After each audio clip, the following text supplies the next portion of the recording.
తెలుగు రాష్ట్రాల్లో నామినేషన్ల ఘట్టం తుది దశకు చేరింది. నామినేషన్ దాఖలుకి ఇవాళే చివరి రోజు. దీంతో నేడు ప్రధాన పార్టీ అభ్యర్థులతో పాటు ఇండిపెండెంట్లు భారీగా నామినేషన్ పత్రాలు సమర్పించే అవకాశం ఉంది.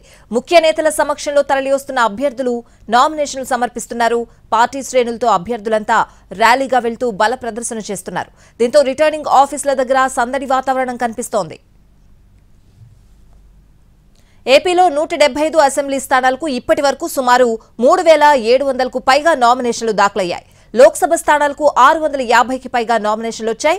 ఇక తెలంగాణ విషయానికి వస్తే 17 లోక్సభ స్థానాలకు మొత్తం 478 మంది అభ్యర్థులు 554 సెట్ల నామినేషన్లు దాఖలు చేశారు.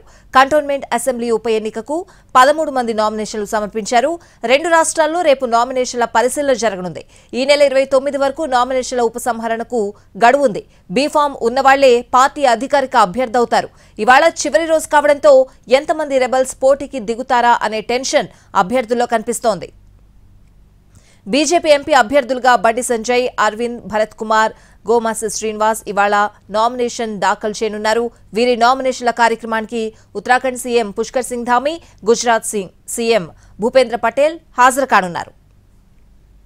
మే 13న 4వ దశలో ఏపీలో 25 లోక్సభ స్థానాలతో పాటు 175 అసెంబ్లీ స్థానాలకు, తెలంగాణలో 17 లోక్సభ సెగ్మెంట్లకు ఎన్నికలు జరగనున్నాయి. జూన్ 4న ఫలితాలు విడుదలవుతాయి.